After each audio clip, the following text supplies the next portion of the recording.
Territorio Reportaje. Porque todos tenemos una historia que contar.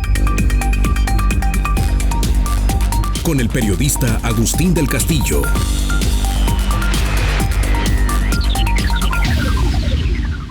...25 de septiembre de 1873... Serapio Elizondo, presidente del Ayuntamiento de la Municipalidad de Tuscacuesco... ...a la respetable Comisión de Responsabilidades del Consejo del Gobierno del Estado... ...a su oficio del 13 del corriente... ...y recibido hoy a las 8 de la mañana... ...relativo a que informe con justificación... ...sobre la causa que tuvo para mandar fusilar a Francisco Flores y Trinidad López... ...como reos de robo con asalto y asesinatos... ...sin haber instruido la acta respectiva... ...y sin haber esperado a que el Supremo Gobierno del Estado diera resolución correspondiente antes de ejecutar a los malhechores. Informo que como en esta municipalidad no había llegado el caso de aplicar la nueva ley, a la anterior circunstancia se agregan la de haber sido las operaciones de aprehensión y fusilamiento en el campo, a donde marchó el encabezado auxilio respectivo, agregándose a todo lo dicho la creencia en que estaba al practicar estas operaciones de que la gavilla era mayor de lo que realmente era. Y como no se tenía noticia de que ésta había abandonado el lugar del crimen, se tenían fundados temores de una arremetida con objeto de quitar a los reos referidos, y más cuando en esos mismos días merodeaban por los alrededores de Autlán, muy cercano a este punto, una muy considerable reunión de bandidos y con mucha probabilidad de creer que eran los mismos. Y por último, por no haber encontrado de un considerable número de vecinos de esta villa al lugar donde fueron hallados los asesinados, siendo de los principales vecinos de este lugar, estalló entre los concurrentes un grito de venganza en que pretendieron matar a cuchillo a los malhechores, y que la autoridad que suscribe calmó con mucho trabajo, prometiéndoles hacer la ejecución, mandando fusilar a los criminales. Con esto cumplida la ley. Y para la justificación del anterior informe, remítase este original al alcalde municipal constitucional de esta villa para que dé vista sobre estos 3 ciudadanos de este vecindario y que les haya constado revista las operaciones referidas en el informe para que proteste de ley y emitan sus declaraciones sobre los párrafos que contiene, con las reservas a que haya lugar en derecho. 24 de junio de 2014. Felipe Córdoba Torres, el viejón, es encontrado sin vida en el crucero carretero de 4 Caminos en San Gabriel. Esto me pasa por andar robando y secuestrando y matando gente inocente, confesó póstumamente en un tétrico texto que parpadeaba bajo el sol y el viento. Los viajeros de la carretera bajaban la velocidad de sus trocas con ojos asombrados para después acelerar. No era el mensaje de un suicida arrepentido previo a su viaje sin retorno hacia una insondable eternidad. La convencional cartulina escolar con letras titubeantes de grueso plumón y las heridas sugieren anotan anónimos justicieros. En los días previos habían caído asesinados otros maleantes, casi 2 decenas, cuyas hazañas convirtieron la vida en el Llano Grande en algo peor que las pesadillas de Pedro Páramo. En la comala de la realidad se hizo el infierno en la tierra entre 2012 y 2014. Cientos de habitantes hoy permanecen desaparecidos. Muchos terminaron a la vera de las brechas y caminos o en las vegas de los ríos, descuartizados, acribillados, sin cabeza o sin órganos. Algunos más podrían haber sido deshechos por los fuertes ácidos de laboratorios clandestinos. Otros más yacen en profundas barrancas en espera de ser descubiertos. Varios fueron arrancados violentamente de esta región solar en las levas que demandan periódicamente los usos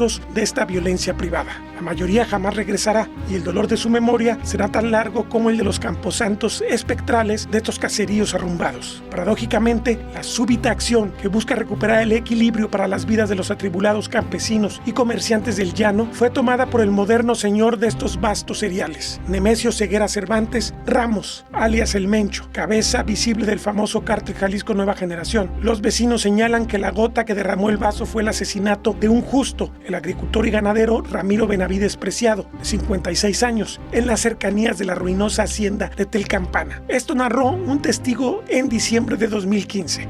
Hasta hace poco había muchos levantados aquí, ¿verdad? Aquí en una zona, aquí donde se ve, ahí estaba uno donde vendían gasolina con trabajo. Pero a él lo mataron a 20. Entre ellos mismos, yo no sé cómo se mataron. Dicen que entre ellos mismos, ¿verdad? Sí. Fue hace más de un año, ¿no? Por ahí va casi para 2. ¿Fue el día cuando apareció uno ahí en 4 Caminos? Ándale. Sí. Que tenía Que por andarse metiendo con el pueblo y robándolo y todo, que había sido justiciado. Ándele, sí. Bueno, su propia justicia. Porque el gobierno nunca los iba a agarrar.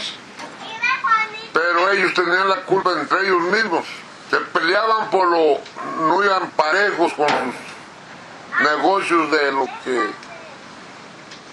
Yo aquí tengo un amigo, es agitatario, ahorita está vivo en San Gabriel. Allí dejaron otro, ahí está una cruz, ahí lo enterraron. Se llama... es para allí de Córdoba, pero ahí estaba. Y ese día andábamos nosotros cortando ciruela, fue en mayo, ciruela de esa. Y ya le dije, cada año le ayudo a cortar ciruela, tiene como unos 30 palitos más. Y le gira lo que está ahí. Ya le dije, no te bajes. Me gira a ver qué hay. Si callan, ahí estaba el otro. Muerto. ¿Y es ahí donde se ve la cruz? Ándele. Entonces eso es nuevo. Que tiene poco. Fue una ejecución de ellos. Una ejecución muy bárbara. Pero entre ellos. Pero lo dejaron muy mal entonces, ¿lo deformaron o qué? No, estaba muerto. Digo, pero Allí lo dejaron y lo taparon con basura allí de ramas, de lo que no. Entonces le dije, Cuco, vámonos. Yo no quiero problemas. Sí. Que no se van a decir que nosotros lo hicimos. Sí. Y ya le digo, pues aquí había estas personas de más acá estamos nosotros. Y todavía hay. Le digo como amigo, ¿verdad? Pero se calmaron, pero sí. No, sigue, allá tienen sus... allá para la orilla. Mataron también a un primo mío. Y a él, pues... Él para mí fue un buen amigo, yo le ayudé también a trabajar tractores. Tenía 2 tractorcitos. Y ahí tenía su establo ahí en las tortugas. No sabes, no han entrado para allá las tortugas, ¿sabes? ¿Para dónde es? Aquí en el puente, viniendo de allá para acá, a mano izquierda. Ah, no entraron. Esa va hasta allá hasta a los gallos, Rancho Blanco. Y ahí los justiciaron al fondo. Pero hay una cosa que nunca le puede decir uno a aquella persona. El hijo también, un hijo de él. Lo metió en riesgo, el hijo.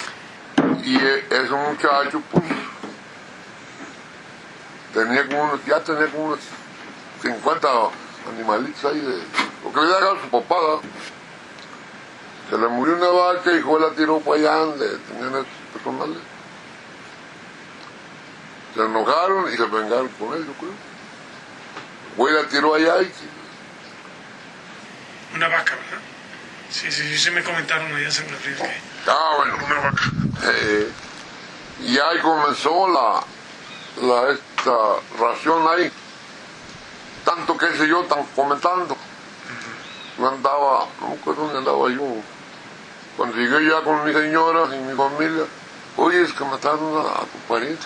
¿Cómo si yo fui a la leche? Siempre me invitaba a beber leche caliente con piquete. Y ya me dijo, no, dice, pues... Ahí por el camino ese, así, era una escuela allá, donde Tony Higuera, quizá no va a pasar por ahí, ¿no? Tony Higuera grande. No. Y allí era la escuela, pues, yo desde aquí. Y allí delante de la escuela ya les digo, pues aquí ha sido, pues ha habido muchos problemas, digo, anteriormente, pues aquí seguido había muertes. Hay con problemas entre ellos. Sí, me dicen en San Gabriel que fácil más de 100 desaparecieron. Tanto que ahorita tengo yo un sobrino, a mí no andaba hay que hablar cierto, ya traían a 4 en la lista, yo nunca le dije nada, porque a mí que hay Dios que te ayude, ¿para qué me meto a problemas? Yo también la pago, Claro. ¿verdad? Y ya ahorita tiene 3 meses que no salen. Desde 2015 se vive una tensa paz en la región del Llano Grande y sus linderos. Sus habitantes de mayor edad guardan tiempos más pacíficos y reconocen cómo han debido adaptarse a los cambios. Esta es la historia de la octogenaria Elvira Terríquez, quien habita en el poblado de la Hierba Buena, en los linderos de Autlán, con el Grullo. ¿Y qué era vivir en un cerro? Vivía aislado de todos. Vivir aislado de todos, pero mi padre allá habitaba y mi madre. ¿A qué se dedicaban? A ordeñar. Tenían vaquitas ellos. Y ya antes el cerro nadie lo peleaba. Solo que donde quiera hacían corrales y hacían sus ordeñas y eso. Y a poco empezó el rico a pelear y a pelear, pues se acabó todo. Porque Aguacapán era una hacienda, ¿no? No sé si todavía existía cuando usted nació la hacienda de Aguacapán. Sí, todavía conocí esa hacienda yo. Estaba enfrente de un templo, esa hacienda. Y usted, en su niñez, supongo que no nomás fue jugar y pedirle a los papás cosas, había que trabajar también, supongo. No, pues sí. ¿A qué hora recuerda usted, en qué momento de su vida empezó a trabajar con sus papás? Yo empecé a trabajar con mi padre como de la edad de 7 años. ¿Qué hacía? Ordeñaba, le ayudaba a ordeñar, a pialar vacas, a llevarlos a los potreros. ¿Y tenía muchas vacas? Sí. Antes sí tenía mucho ganado mi papá. Pero de repente se nos enmaló y empezó a acabar y acabar y acabaron todo. Se acabó. ¿Y qué recuerda de Y allí ya no les queda más de la pura casita donde ellos vivían. ¿Tiene algún nombre el lugar, el ranchito donde vivía? En el Higueral. El Higueral. Había muchas higueras entonces. Sí, sí había muchos. Árboles grandes. Y mucho huitzilacates también había. Unos arbolitos que daban unas bolitas negras. ¿Y cómo era el clima? Espinudos. Pues el clima era agradable. ¿Más cálido que frío o...? Siempre, mira, en tiempos de frío, mucho frío. Y en tiempos de calor, sí hace muchita calor, pero no igual. No igual como en la costa o en otras partes. Por ejemplo, aquí ahorita está empezando a hacer frillito, pero no mucho. Solo que está nomás así templado. Entonces aquí es un buen clima. Sí, es un buen clima. Parecido al Higueral. Parecido al Higueral. Oiga, ¿y qué recuerda de la naturaleza, del bosque, de los animales salvajes cuando usted era niña allá en el Higueral? No, pues no en el Higueral recuerdo de animales salvajes, porque en el cerro sí los conocí. Conocí la onza, conocí la pantera, el leoncillo también lo conocí. Porque a donde estaba yo con unos chamacos que estaba mi padre, en la noche cuando ya se acababa de hacer el trabajo del queso y todo eso, el suero lo sacaban en unas cubetas a las canoas. Antes mi padre hacía canoas con de estos palos de ocote. Él las hacía y allí echábamos el suero. Y allí en la noche caía el animal. Teníamos puerquitos ahí arriba, pues se los acabó la onza, se los llevaba, se metía al corral y ya se llevó otro, pues ya, se los llevó ya, lo que les hacíamos. ¿No iban a cazarla de repente? No, mi padre nunca usó arma, pues. Y pues yo y los chiquillos menos, pues nosotros porque queríamos, yo una guadañita tenía con que rajaba ocote. Imagínense. ¿Y las víboras no eran peligrosas? Pues tan peligrosas que me picó una. ¿De niña? No, ya de casada. Ok. ¿Y cómo le fue? Pues de la patada, imagínense. Ya me moría, pero gracias a Dios aquí estoy todavía. Exacto. Oiga, ¿y se viene para acá porque conoce a su esposo? ¿Cómo fue que se vino a vivir para acá? No, yo vivía en el cerro y en el cerro allá él trabajaba con un señor que se llamaba Telesforo Zamora. A lo mejor sí lo han oído mentar. Bueno, me acuerdo de Pedro Zamora, un famoso revolucionario. ¿No tenía nada que ver con él? No supe yo, de ese no supe yo nada. ¿Cómo? ¿Y no había bandidos o no había problemas de vivir en el cerro con...? No, era muy diferente. ¿Era muy tranquilo? Era muy tranquilo, muy diferente. Si salía gente, aquí iban a las zarzamoras o a los tejocotes, nunca como ahora.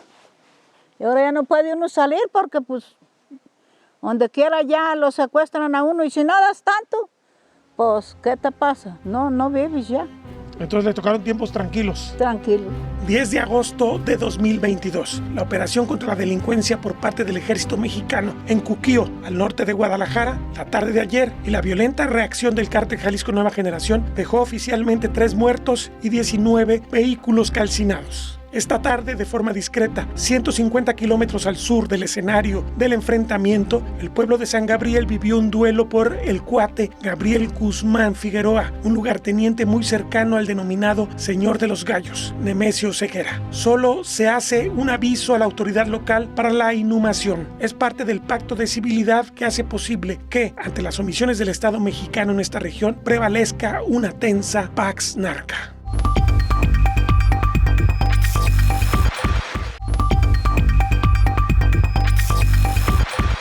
El viaje a la historia del Llano en Llamas nos hace detenernos en otro testigo que, como los personajes de Pedro Páramo, también ha muerto. Es el médico Mónico Soto Grajeda, quien fue uno de los pioneros de la profesión en la región y conoció personalmente a Juan Rulfo. Este es su testimonio, revelado en diciembre de 2015. Fue en 1964, si mal no recuerdo, que se inauguró la primera escuela secundaria de la que yo tuve el gusto de ser el primer director por 8 años. Por aquel entonces yo conocí a Juan Rulfo, lo traté como médico y como amigo. Pues en cuanto a la región en aquel tiempo, pues todos los pueblos han tendido a sobresalir, no obstante la poca atención que tenían de parte del Estado, porque se han preocupado por las grandes ciudades, Guadalajara, Ciudad Guzmán. Tonaya un tiempo estuvo totalmente fuera del contexto de ahí, porque incluso el pueblo de Tuzcacuesco tenía más, aparecía más en el mapa, más en la historia de Jalisco que Tonaya. Es posible que en ese tiempo los presidentes duraban pues un año en el ejercicio del poder, con poco presupuesto, ¿verdad? Entonces, ¿qué podían hacer? Y pues, ¿qué podemos decir a ese aspecto? Yo nunca me he tendido a la cosa política, ni mucho menos. Me he dedicado a la profesión, soy egresado de la UDG, pero poco, nunca he tendido a ser político ni examinar esos detalles. Como le digo, si acaso conocí algo fue porque traté a Juan Rulfo, a su hijo Carlos, ¿verdad? Y a sus familiares, o sea, a sus hermanos Severiano, Paco y los demás. En aquel entonces, pues había haciendas realmente. Aquí Tonaya, que yo recuerdo, nunca fue una hacienda. Había haciendas en Totonimispa, en el Jazmín, total, pero así en Tonaya propiamente no. Tonaya en un principio, pues yo aquí nací solo, entonces viví 2, 3 años en la cristiana, todavía me tocó, todavía restos o las secuelas de la cristiana. Incluso mi padre fue el cristero, ¿verdad? Y total, pero Tonaya en ese tiempo era una población de unos 2,000 habitantes. En aquel tiempo, hace unos 60 años. Don Mónico se fue de su pueblo Tonaya en 1938 porque solo podía estudiar hasta 4º de primaria. Regresó como médico en los años 50. No había vías de comunicación. Bueno, yo me fui a estudiar en 1938, ¿verdad? Y entonces todavía no, los caminos eran de terracería. Había uno que salir en tiempo que no fuera de agua, porque no había realmente una comunicación. Y el pueblo se dedicaba realmente a la agricultura. Cuando yo me vine aquí, cuando yo me fui de aquí, no había fábricas de vino grandes. Pues no, realmente no las había. Y Supongo que no había ni luz ni agua potable. Bueno, agua potable supongo que de pozo, pero no un sistema moderno, entubado y todo. Absolutamente de eso no había. Cuando la distribución del agua era por cañería de fierro, tubos de fierro, y el agua se obtenía de un arroyo que pasa, que le dicen la toma, de ahí por zanja, era el traslado del agua, ¿verdad? Y había muchas enfermedades de tipo hídrico, entre ellos la tifoidea hacía su agosto. De cosas de enfermedades, pues había el paludismo de aquel tiempo. Paludismo, tifoidea, diarrea en los niños. En la escuela únicamente había hasta primaria, hasta cuarto de primaria. Incluso yo me fui con el cuarto año de primaria. Allá hice desde quinto, sexto y lo demás en Guadalajara, pero no había elementales por completo. Y supongo que centros de atención médica no existían. No, absolutamente nada. Ni centro de salud, ni nada de eso, absolutamente. Yo fui quizá el segundo médico que llegó aquí a la región. Antes que yo hubo 2 médicos, pero que trabajaban en forma particular, ¿verdad? Pocos se preocupaban. Quizá yo fui el primero que apliqué vacunas contra la polio, ¿verdad? Contra la tosferina, contra la difteria. Yo fui el primero en aplicarlas, pero en realidad aquí, sin embargo, como no tenía mucho contacto, no recuerdo qué epidemias,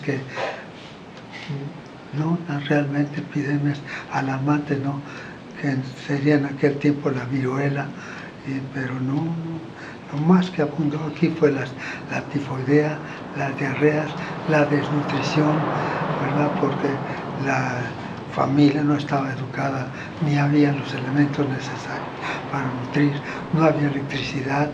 La electricidad entró aquí aproximadamente en 1965, 64. Entonces, en los primeros refrigeradores fueron de petróleo, ¿verdad? Pero no había, ¿qué más podrías decir? Pues que... Supongo que la esperanza de vida era más baja, muchos niños morían antes de los 5 años, que era un problema del país, ¿no? Sí, exactamente. Morían sobre todo de tosferina, enfermedades de ese tipo, de diarrea. No había aplicación de soluciones por vía para hidratar, no las había.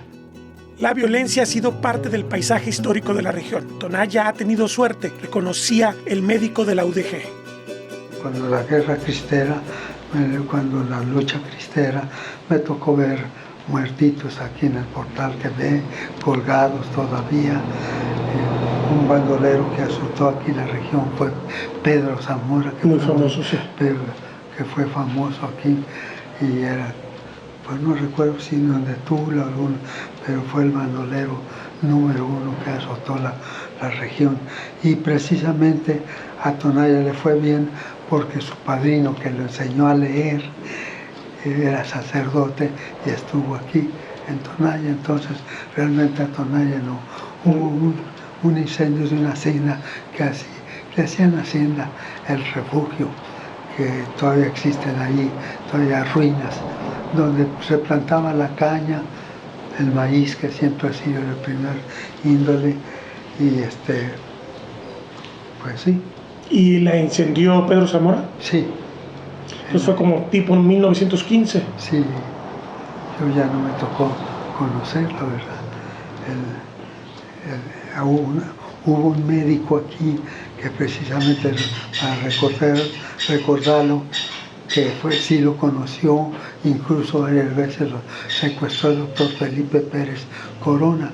Tiene una calle, ¿verdad? Sí, fue médico militar. Sí. Fue director de un hospital militar en Monterrey. ¿Verdad? ¿Qué más puede? Y él lo curaba, lo secuestraba para que lo curaran. Sí, se lo llevaba a aquel lugar donde le dicen el Cerro Grande, o sea, la Sierra Madre Occidental que corre aquí. Ahí tenía departamento, por decir esas palabras, ¿verdad? Y lo curaba y lo regresaba. Sí. ¿Eso siempre lo respetó? Sí, siempre lo respetó. ¿Cómo era la vida de un profesional de la medicina en un territorio accidentado y mal comunicado? Complicado era por el traslado. Todo se hacía a lomo de bestia. Iba a los pueblos, a las rancherías de aquí, San Antonio, Coatlancillo, todo eso iba a lomo de bestia. 4 o 5 horas de caballo para atender partos, porque era el único. Yo me dediqué mucho a la obstetricia, era el único médico, ¿verdad? E incluso cuando me vine aquí, yo había ejercido ya en la maternidad Campos Cunar 2 años de residente, así que pues la obstetricia yo la miraba como una cosa normal, partos difíciles, partos que ahora, pues para todas son cesáreas innecesarias. Un 90% puedo decir que son innecesarias por la cosa económica, ¿verdad? Sí.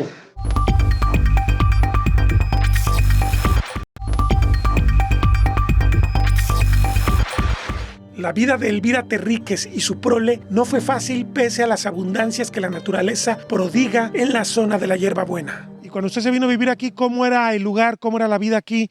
No había nada, ¿verdad? Me refiero de servicios, no había luz, no había camino. No había luz y no había camino, eran puras vereditas, mucho breño por donde quiera, mucha higuera. Y sí, había mucha naturaleza en realidad, mucha. Acá también se veían animales salvajes. No, para acá no. En los cerros sí, pues ya saliendo uno lejos, pues sí hay. Pero aquí no. Aquí lo único que ve uno son los perros y los coyotes. Son los que salen. Pero no animales salvajes. Y supongo que cuando llegaban lluvias fuertes, las zonas de los vados pues no se podían transitar. No había vados. Entonces se quedaban aquí aislados mientras... Aislados mientras se podía salir. ¿Y cuánto llegaba a pasar de tiempo para...? No, duró mucho tiempo, mucho tiempo. Sino es que antes llovía muchísimo, pero mucho. Poco a poco como que se fue retirando el agua y sí, gracias a Dios sí nos dan mucha agua, pero como en anterior no, ya no es lo mismo. Ahora, las tierras de ustedes que les dieron como dotación de ejido, que entiendo ya tienen como unos 40 años quizás, que se las dieron, el presidente. ¿Qué edad tienen los cuates? ¿Qué le dan los cuates? 41 años, ¿verdad? Sí, fue al final de la dotación agraria con López Portillo, tal vez, el presidente, o Miguel de la Madrid. Más o menos por ahí. Yo no recuerdo. Pero bueno, ¿esas tierras desde entonces han sido ganaderas para ustedes o a qué se dedican sus tierras? Nos hemos dedicado realmente a sembrar el producto de frijol y de maíz para comer. Ya la pastura, pues claro, se les deja uno al ganado. Pero lo que se ha sembrado es eso. Para comer ustedes. Para comer. ¿Y lo siguen haciendo? Lo seguimos haciendo. ¿También frijol y sí, frijol, calabaza, me dice? Calabaza también se dan, mucha. ¿Maíz? Calabaza, maíz y frijol también. Donde sembramos sí se da. Póngale que no siembra uno mucho, pues ahorita de frijol porque pronto se va el agua. Pero 1 litro o 2 lo siembra uno y ya 2, 3, 4 medidas, 1 semana o 2, pues la pasa uno con el frijolito. Y pues ahí la lleva uno. ¿Y el ganado es también para consumo de ustedes sí. o lo venden?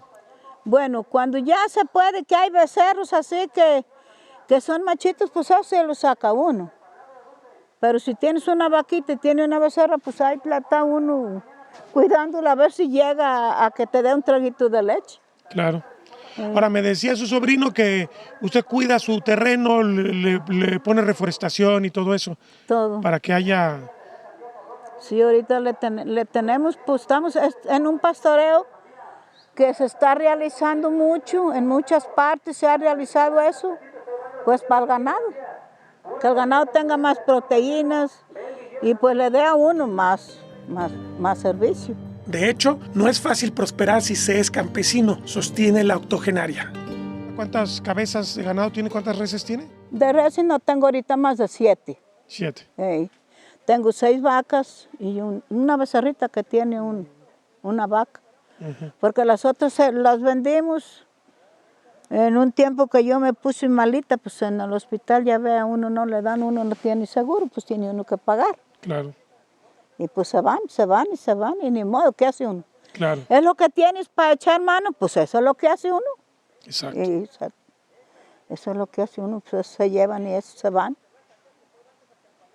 Ahora, de los tiempos que aquí estaban todos aislados, estaban lejos de todas partes, cuando había que salir a hacer trámites o atenderse, ¿para dónde iban? ¿Para el Grullo? ¿Para Autlán? Pues mire, ¿O más lejos? cuando Dios nos daba hijos, aquí los teníamos en la casa.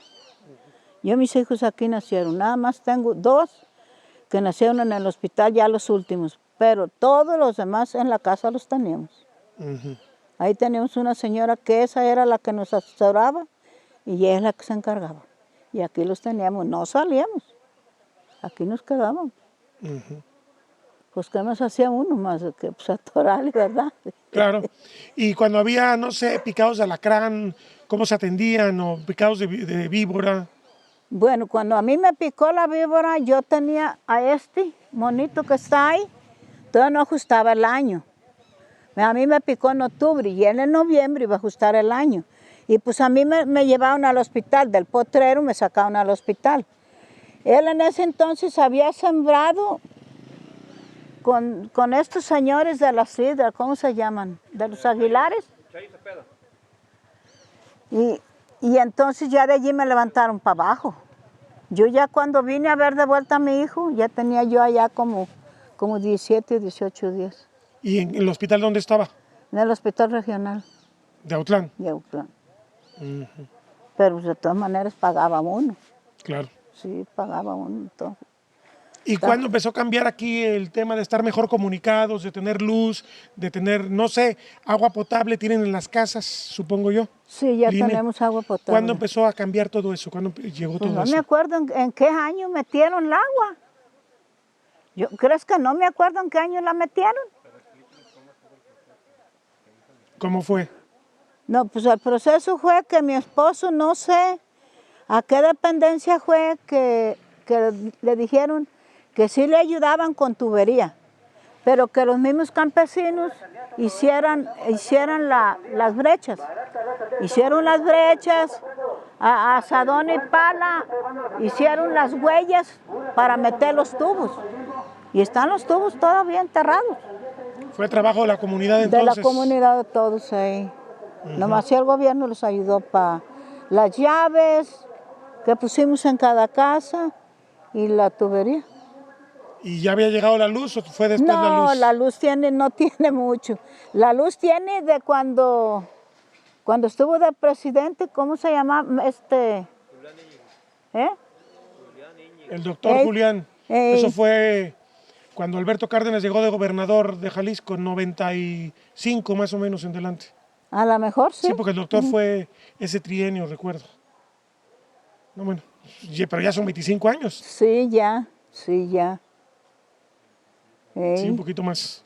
Y entonces aquí portaron una ayuda y otra ayuda pidieron y el doctor Íñiguez se le ayudó a mi esposo y se puso la luz.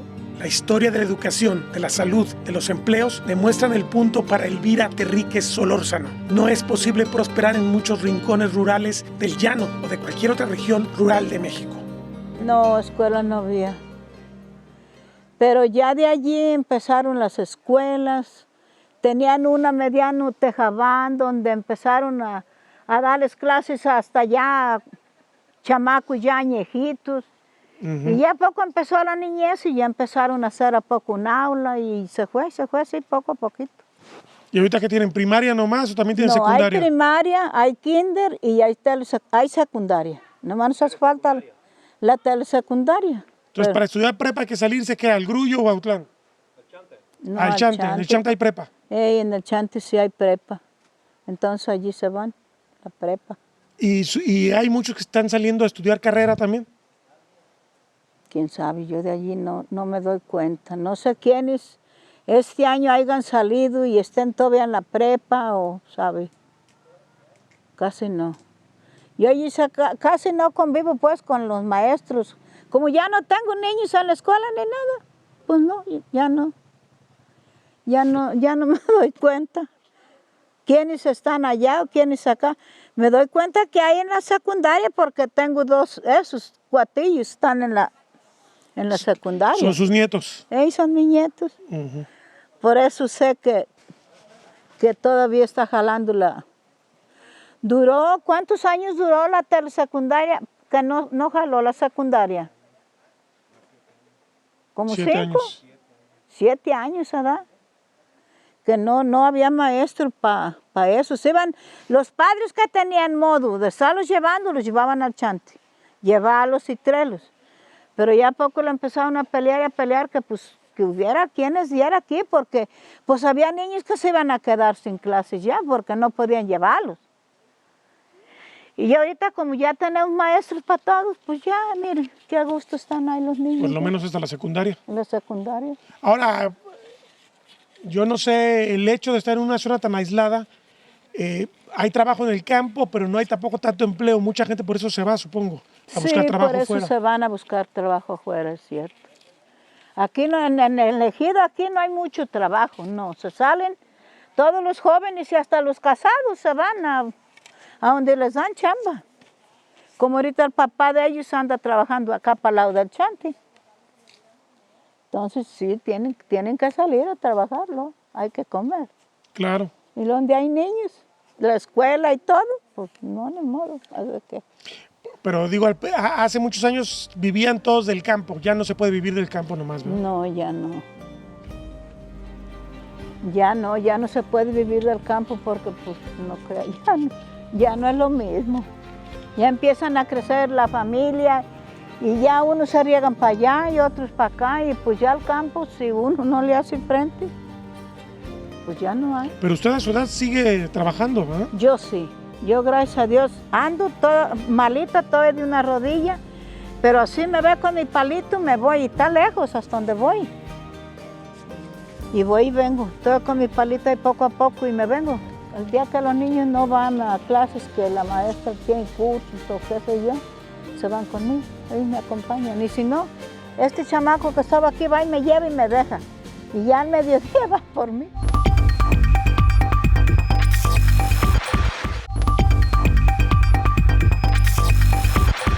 Enero de 1954, revista Las Letras Patrias. Fui a Tuzcacuesco porque me dijeron que allá vivía mi padre, un tal Pedro Páramo. Mi madre me lo dijo. Entonces le prometí que iría a verlo en cuanto ella muriera. Le apreté sus manos en señal de que lo haría, pues ella estaba por morirse y yo en un plan de prometerlo todo.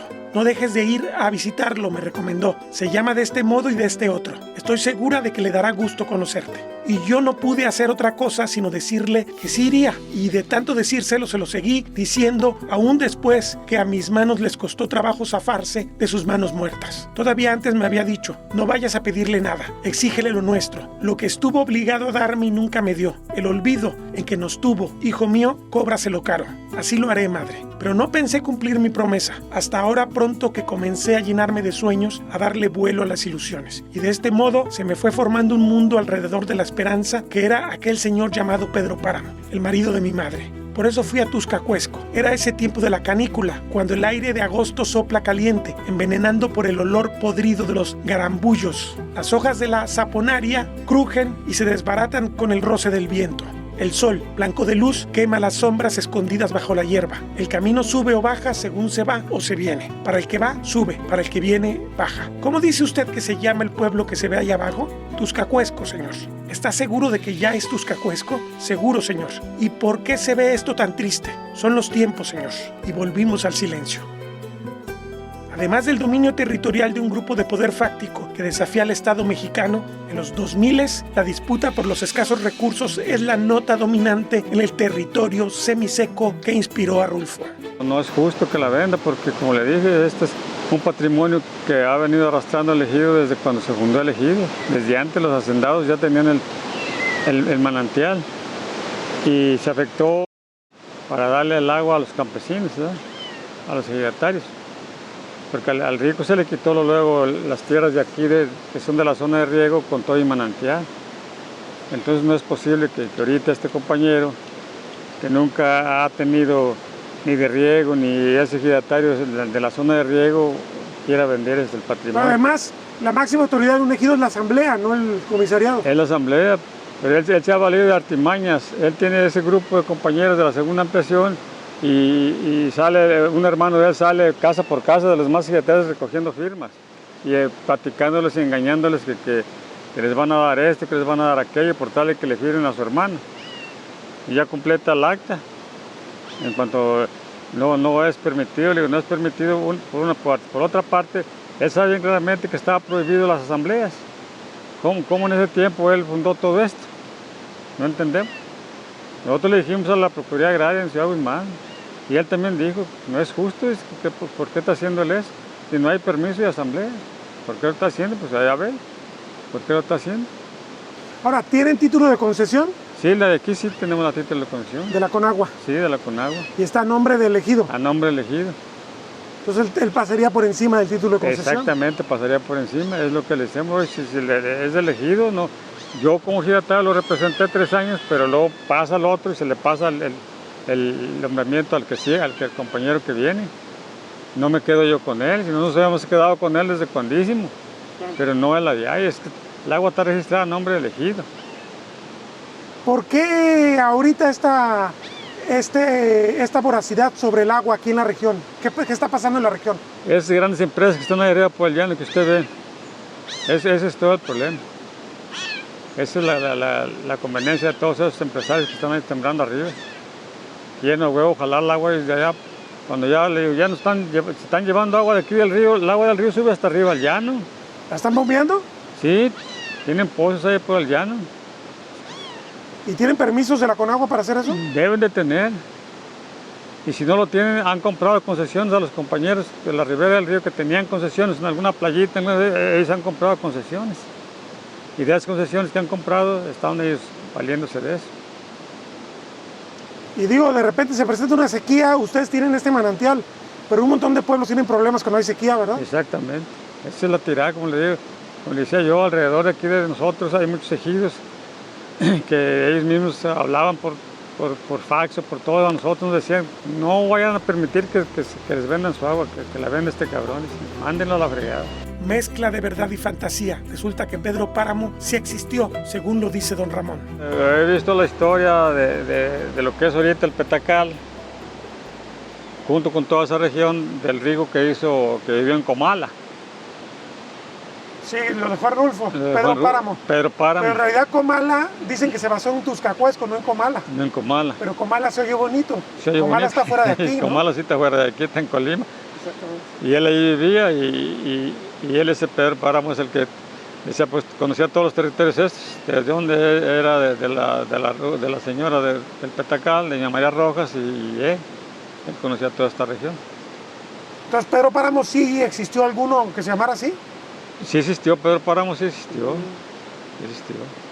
Lo mismo que Mojica también aquí vivió.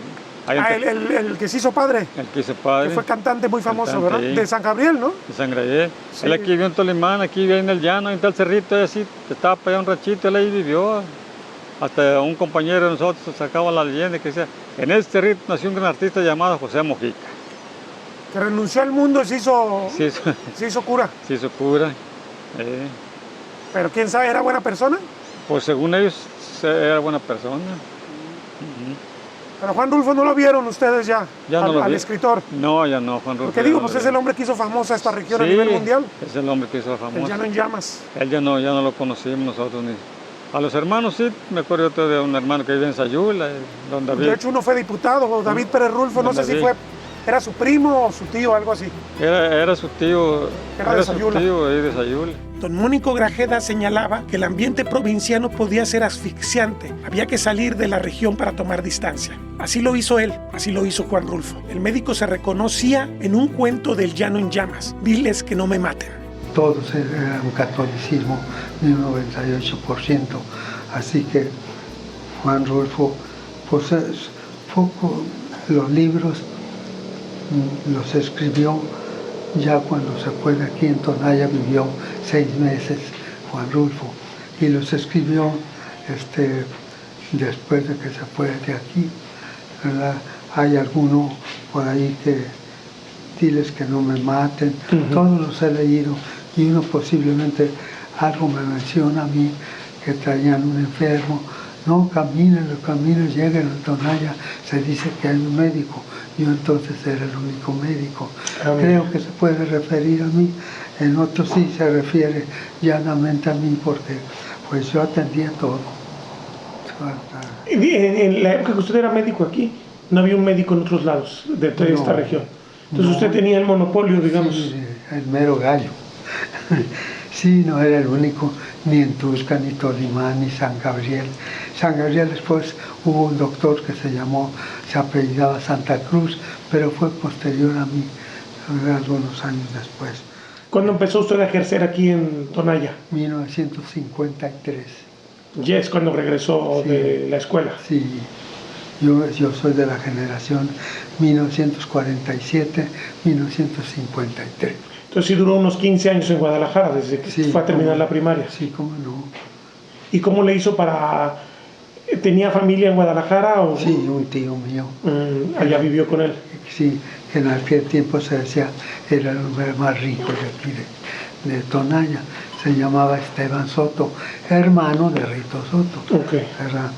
Todavía existe la tienda esa de ropa, que era lo máximo en aquel tiempo. Y tenía él ganado, tenía terrenos.